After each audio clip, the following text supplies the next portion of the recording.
Mission 2026 पंचायती राज सरपंच चुनाव।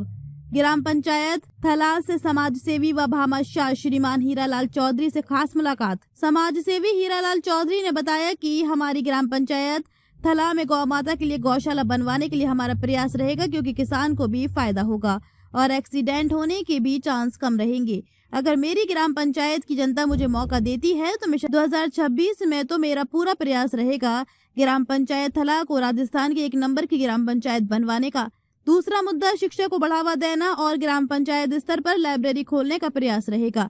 और आज भी मेरी ग्राम पंचायत शिक्षा से काफी वंचित है। अगर ग्राम पंचायत थला की जनता मुझे मिशन 2026 में पंचायती राज चुनाव में मौका देती है तो मैं मेरी ग्राम पंचायत थला को शिक्षा के क्षेत्र में 1 नंबर लाने का प्रयास करूंगा। साथ ही आगामी आने वाले नव वर्ष पर ग्राम पंचायत की जनता को हार्दिक शुभकामनाएं दी। आइए सुनते हैं हीरालाल चौधरी के अपने विचारों को। नमस्कार, आप देख रहे हो राजस्थान पंचायती दुनिया। मैं आपके साथ वीर सिंह। तो आज हम पहुंच गए हैं ग्राम पंचायत थला, जो पंचायत समिति माधोराजपुरा के अंतर्गत आती है। जो यहाँ से आने वाले चुनावी सरगर्मियां हैं काफी तेज हो चुकी हैं और मिशन 2026 के अंदर ग्राम पंचायत के लोगों से जाके हम बातचीत करते हैं कि क्या लग रहा है इस बार कौन से प्रत्याशी चुनावी मैदान के अंदर आ रहे हैं। उनका कहना है कि हमारे यहाँ से एक युवा प्रत्याशी है जो ग्राम पंचायत के अंदर थला के अंदर काफी टाइम से सेवा भावी रहे हैं, सेवा करते आ रहे हैं पिछले 3-4 सालों से लगातार। इस बार चुनावी मैदान के अंदर उनका चेहरा देखना चाहते हैं, तो वो आज मेरे साथ श्रीमान जी मौजूद है।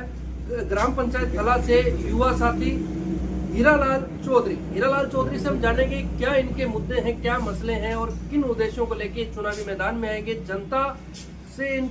जनता इनसे काफी उम्मीद करके बैठी है, किस प्रकार ये उम्मीदों पे खरा उतरेंगे अगर मिशन 2026 में जनता इनको मौका देती है। तो पहले तो सर, आप पहली बार जुड़े हैं हमारे चैनल के साथ में, आपका बहुत बहुत स्वागत है। धन्यवाद साहब। जी सर, सबसे पहले तो हमारी जनता आपसे जानना चाहेगी आपका राजनीतिक परिचय। हीरालाल चौधरी की राजनीति की शुरुआत कहाँ से होती है? देखिए, मेरी राजनीतिक शुरुआत मैंने ये 2-3 साल से प्रयास कर रहा हूँ जी, और अभी मैं वर्तमान असूल व्यापार मंडल अध्यक्ष हूँ। क्या बात है सर। तो सर, आपने जिस तरह से व्यापार मंडल अध्यक्ष के रूप में भी अपनी भूमिका निभाई है, तो ग्राम पंचायत के अंदर भी आपको मुद्दे लगभग पता है कि ग्राम पंचायत स्तर का अभी वर्तमान क्या स्थिति है। सबसे पहले तो मैं जानना चाहूंगा शिक्षा का स्तर। हीरालाल जी चौधरी शिक्षा के प्रति क्या सोचते हैं और वर्तमान थला की शिक्षा किस प्रकार की है?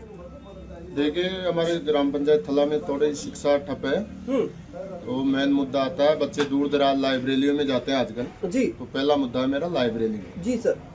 मैं जानना चाहूंगा सर, जिस तरह से आपने बताया कि लाइब्रेरी का आपकी प्रथम प्राथमिकता है कि लाइब्रेरी ग्राम पंचायत के अंदर होनी चाहिए, बड़ी अच्छी सोच है आपकी सर। जिस तरह से देखा जाता है कि आज के टाइम में लाइब्रेरी के साथ साथ में युवा खेलों के प्रति भी काफी जागरूक है और कुछ युवा जो नशे की तरफ जा रहे हैं, उन युवाओं को खेल मैदानों की तरफ जोड़ने के लिए खेल मैदान वगैरह की क्या स्थिति है वर्तमान थला ग्राम पंचायत के अंदर? देखिए, हमारे कोई खेल मैदान नहीं है अभी तक और खेल मैदान होना जरूरी है पंचायत में जी। जो ये बच्चे खेलने का आजकल आपको पता है भाई, खेल मैदान में जरूरी हो गया खेल जी।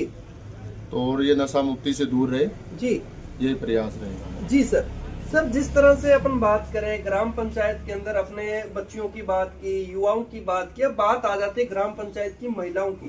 ग्राम पंचायत की वो माताएं बहनें भी आज आपको देख रही हैं, उनके लिए क्या सोचते हैं आप? अगर मिशन 2026 के अंदर वो माताएं बहनें आपके ऊपर विश्वास करती हैं तो क्या सोच रखा आपने, क्या आपके विजन है आने वाले टाइम के अंदर? चुनाव अगर होते हैं आपके सर के ऊपर, सरपंच पद ताज सत्ता है, तो उनके लिए क्या विकास कार्य रहेंगे? देखिए, महिलाओं के लिए मेरा सबसे पहला मुद्दा रहेगा, जैसे सिलाई का रोजगार हो रहा है जी, और ऐसे मुद्दे हैं जो इनको अपने पंचायत स्तर पर करवाया जाएगा जी। नरेगा जैसी योजनाओं में कितना लाभ मिल रहा है ग्राम पंचायत की माताओं बहनों को? कमी मिलता है। देखो, नरेगा रोजगार अभी तो चल नहीं रहा और चलता तो उसमें कमी मिलता जी। मजदूरी नहीं मिलती है आजकल के टाइम में जी, तो उस हिसाब से महिलाओं के लिए और भी बेहतर सुविधा करेंगे जी। आज हमने देखा जब आपकी ग्राम पंचायत थला के अंदर हम पहुंचे तो ग्राम पंचायत के अंदर जो धार्मिक स्थल है, आसपास इतनी गंदगी का माहौल है कि मंदिर बंदा सच्चे मन से जाता है, दर्शन करने के लिए जाता है, लेकिन स्वच्छता कितना बुरा हाल है वहाँ, उसके लिए क्या सोचते हैं आप? देखिए, धार्मिक स्थल के पास में गंदगी तो गलती है और हमारा प्रयास है बिल्कुल स्वच्छ बनाएंगे गाँव को जी। धार्मिक स्थल पे कोई भी आए तो ये बोले कि हाँ भाई मंदिर है जी। आप भी एक किसान परिवार से आते हैं। आज आपकी ग्राम पंचायत के अंदर ग्राम सेवा सहकारी समिति जैसी सोसाइटी वगैरह के अंदर कोई ऐसी खाद बीज की व्यवस्था हो पाई जो आज किसान परिवार भी, किसान लोग भी आज आपको देख रहे हैं? देखिए, हमारे अभी तक कोई सोसाइटी नहीं बनी है। आगे से पास तो हो गई जी, अभी तक भवन नहीं बना जी, और दूर दराज जाना पड़ता है खाद बीज लेने के लिए। जी। तो ये हमारा ये प्रयास रहेगा जी भाई, यहाँ पे सोसाइटी भवन खुले और वो बैठे। तो सर, हम बात करेंगे ग्राम पंचायत के अंदर और ऐसे तमाम वो मुद्दे मसले हैं, जैसे लाइट पानी ले लीजिए। लाइट पानी के ऊपर क्या सोचते हैं आप? ग्राम पंचायत की वर्तमान स्थिति किस प्रकार की है? लाइट पानी रोडों की स्थिति की बात करें तो देखिए, तला के अंदर इस टाइम पे रोड थोड़ी खराब हो रही है जी, पानी की भी दिक्कत है जी, और लाइट का है जो पूरा प्रयास करेंगे। जी, पंचायत वासियों से मिलकर सब तालमेल बैठा के काम करना चाहिए। जी। थला के अंदर वर्तमान कितने गांव आते हैं? तो अगर ये गांव कौन कौन से हैं उसके बारे में भी जानना चाहूंगा। थला के अंदर एक तो आती है बाग की डानी, करवास की डानी, गोपाल नगर हो गया, जिसके अंदर लक्ष्मी फार्म पड़ता है, थोरियो की डानी पड़ती है जी। या अगर ये सब मिलजुल के आपका सहयोग करके आपको सरपंच बनाते हैं तो क्या ये 4-5 गांव आपने बताए, तो क्या सबको एक नजरिए से ही देखा जाएगा? बिल्कुल एक नजरिए से देखा जाएगा साहब। सबका समानता से अधिकार किया जाएगा जी, और सबको एक जाजम पे बैठा के काम किया जाएगा। क्या बात है सर। 5 गांव के अंदर अपन घूम के आए, 5 गांव के अंदर वर्तमान के अंदर क्या स्थिति है वो भी आज ऑन कैमरे के माध्यम से उस गांव के लोग भी आज आपको देख रहे हैं। क्या उस गांव के बारे में जानते हैं? क्या क्या वर्तमान के अंदर समस्याएं हैं उस गांव के अंदर? जो भी समस्या है ये जो अधिकतर तो देखो शिक्षा की हो गई जी, फिर चिकित्सा हो गई, फिर रोड लाइट पानी जी, तो ये सब मिलके काम करेंगे जी।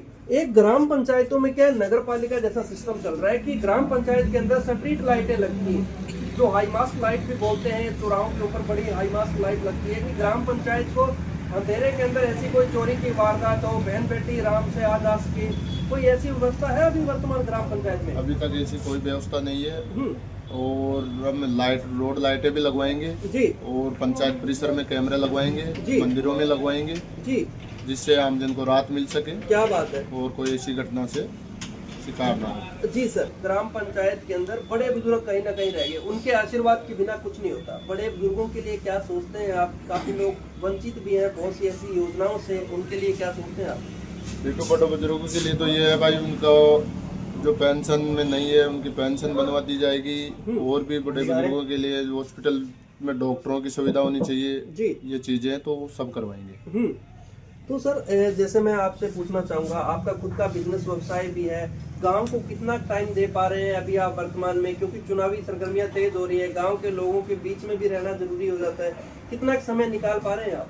देखिए, मैं गाँव में ही रहता हूँ और गांव में जनता की सेवा के लिए हूँ। जनता जहाँ याद करती है वहाँ जाता हूँ जी। उनके सुख में नहीं पूछता हूँ लेकिन दुख में जरूर पूछूंगा। क्या बात है सर। सर, जिस तरह से आपने बताया कि आपकी ग्राम पंचायत के अंदर चिकित्सा व्यवस्था का काफी बुरा हाल है, अभी वर्तमान में कोई हॉस्पिटल वगैरह ऐसा कुछ व्यवस्था है क्या? हॉस्पिटल है तो उसमें डॉक्टर नहीं बैठते हैं तो वो डॉक्टरों का भी करेंगे जी, भाई, वो बैठे बड़े बुजुर्ग यहाँ पे इलाज हो उनका दूर दराज ना जाना जी। ये 1959 से चली आ रही पंचायती राज व्यवस्था है, लेकिन ग्राम पंचायत की इतनी दशा खराब है, जाके जब देखते हैं तो ऐसा लगता है कि शायद कीचड़ के अंदर गांव है।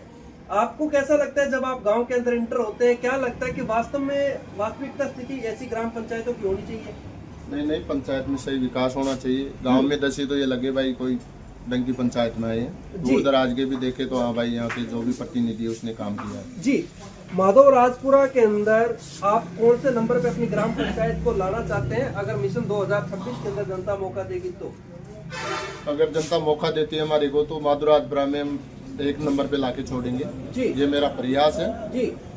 हम जो रास्ते हैं वहाँ पे रोडे करवाना, लाइट का हो गया, शिक्षा चिकित्सा ये सब काम करेंगे, धरातल पे बिल्कुल करेंगे जी। नव वर्ष भी आ रहा है, गणतंत्रता दिवस भी आ रहा है, क्या संदेश देना चाहोगे अपने ग्राम पंचायत वासियों को नव वर्ष पे? सभी ग्राम पंचायत वासियों को ये देना चाहते हैं भाई, युवा को मौका दे जी, और युवा जो काम करेगा आपके सम्मान का भी अधिकार करेगा जी, और धरातल पे काम करेगा जी। पढ़ा लिखा होगा वही काम करेगा जी। जनता अगर मौका देती है तो क्या जनता की उम्मीदों पे खरा उतर पाएंगे? बिल्कुल सर, खरा उतरेंगे और धरातल पे काम करके दिखाएंगे। जनता मौका देती है जी।